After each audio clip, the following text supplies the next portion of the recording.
যারা ইসলাম বিরোধী শক্তি, যারা ইসলামের ধ্বংস চায়, তারা চায় তাদের মুখের ফুৎকারে ইসলামের আলোকে তারা নিভিয়ে দিবে। কিন্তু আল্লাহর ফয়সালা হচ্ছে আল্লাহ তার দিনকে, দিনের জ্যোতিকে পূর্ণরূপে বিকশিত করবেন, যদিও এটা কাফেররা অপছন্দ করে। সুবহানাল্লাহ। এবং তিনি আল্লাহ তাআলা রাসূলকে প্রেরণ করেছেন হেদায়েত দিয়ে আর সত্য ধর্ম দিয়ে, দিনে হক দিয়ে, যাতে করে মানব রচিত যত ধর্ম আছে, মতবাদ আছে, সবকিছুর কবর রচনা করে এগুলোর উপরে আল্লাহ তাআলা দিন ইসলামকে বিজয়ী করতে পারেন, যদিও এটা মুশরিকদের কাছে খুব অসহনীয়। তাহলে এই আয়াত দুটি থেকে আমরা বুঝতে পারলাম যে ইসলামের বিজয় অবশ্যম্ভাবী। এই পৃথিবীতে ইসলামের বিজয়, অগ্রগতি, অগ্রযাত্রা কেউ ঠেকিয়ে রাখতে পারবে না। কিন্তু ইসলাম বিরোধীরা চায় ইসলামের অগ্রযাত্রাকে তারা নিভিয়ে দিবে, ইসলামের জ্যোতিকে মুখের ফুৎকারে নিভিয়ে দিবে। আওয়াজ করে বলেন তো, কাফিররা, ইসলাম বিরোধীরা মুখের ফুৎকারে আল্লাহর এই দিনের জ্যোতি বা আলোকে কি কখনো নিভাতে পারবে? বলেন, কশিনকালেও পারবে না। তারা নানা ষড়যন্ত্র করে, তারা নানা ধরনের চক্রান্ত করে, কুটো কৌশল করে, আমাদেরকে আমাদের ভূমি থেকে উচ্ছেদ করে, আমাদের ভূখণ্ডে বোমা নিক্ষেপ করে,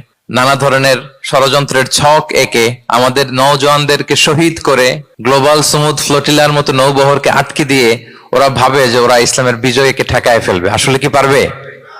না। আল্লাহ বলেন, আমি ইসলামের জ্যোতিকে পূর্ণরূপে বিকশিত করবো। আল্লাহু আকবার। এটাকে কেউ ঠেকাতে পারবে না। তাহলে ইসলামের বিজয় অবশ্যম্ভাবী।